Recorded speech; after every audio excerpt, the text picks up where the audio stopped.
Supreme Court continues their controversial rulings this year as a 5-4 majority ruled that Zoe is canonically over 1,000 years old. For more now, we're joined by Iron News Telecast Supreme Court correspondent King Pluto IX. Hey Pluto. Hey Pluto, take us through the lore. The case started when Zoe stopped doing her homework again, and the teacher called home.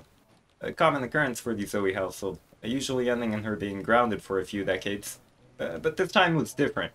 See, Zoe's guardian, but at the same time her cosmic face dog Aurelian's soul, decided he just didn't give a shit anymore. It was the 4th time this century, and frankly he's too busy plotting to destroy the world and take revenge on the aspects, which would cause an intergalactic room war, in which case no more homework could be assigned. Right. So, Pluto, is this something the Supreme Court rules on? Would it not be between, say, the school and the family, maybe a guidance counselor? No, neither the counselor nor even the school principal holds jurisdiction over the universe. Actually, there's no one who holds that power, so the Supreme Court kind of granted itself the authority to hear the case. Naturally. So how does age enter this? Well, a self-proclaimed lore researcher pointed out in an essay posted online that mandatory education in Targon is only required to the age of 16, and argued that Zoe is actually a 1,000-year-old superhuman space lolly. This then resulted in a math entourage of quote retweets, at which point the discourse left its target audience. I see. But don't we already have a landmark case dealing with the age issue?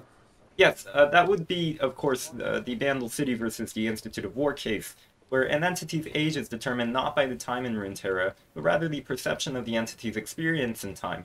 But with the whole lore reboot, a lot of these old laws were frankly in a gray area.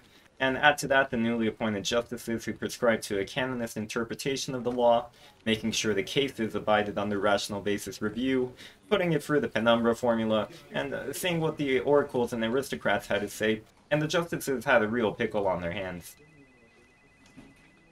You made that up, didn't you? Pretty much everything the Supreme Court says is made up, Pluto. This is a world of magic and time-warping physics. There's really no consistency in how we see these moral issues.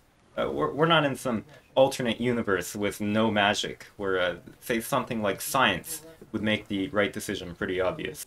If only. So what happens now? Well, Zoe will be granted the freedoms any other adult enjoys, the ability to work, skip education, drive on the highway while texting. Sorry, don't want to interrupt, but I think to address the elephant in the room, we're all curious about Zoe's status now being a legal adult. Will it be allowed for Zoe to own a gun? Oh, yes, with her being an adult, her mental development incapacities are not subject to regulation anymore. Chief Justice Farnsley wrote in the majority opinion that Zoe must be respected as an adult now, able to understand and consent to such acts as purchasing a firearm or smoke some cigars. Yeah, I saw on Twitter she was thinking about bringing a rifle for her next solo queue match, as if she didn't already one-shot people from afar. Precisely. Now, we had some interesting polls taken this week dealing with how the public views Zoe, and the potential consequences of establishing her a legal adult. A recent Summoners poll found that over 70% of Runeterrans are worried that Zoe is already fucking annoying. Now imagine how much worse she'd be after a couple margaritas, or crawling the pubs on a girls' night out. Man, this must be a real shock for the legal community. It is. However, the court did have one final thing to say, stating in the final paragraph that the establishment of Zoe as canonically 1,000 years old does not justify drawing porn of what is clearly a child, you fucks. Now that's a real shock for both the legal and league community. Thanks for clearing that up. You're welcome, Pluto. Next up, several local legislatures rushed to legalize lolly porn.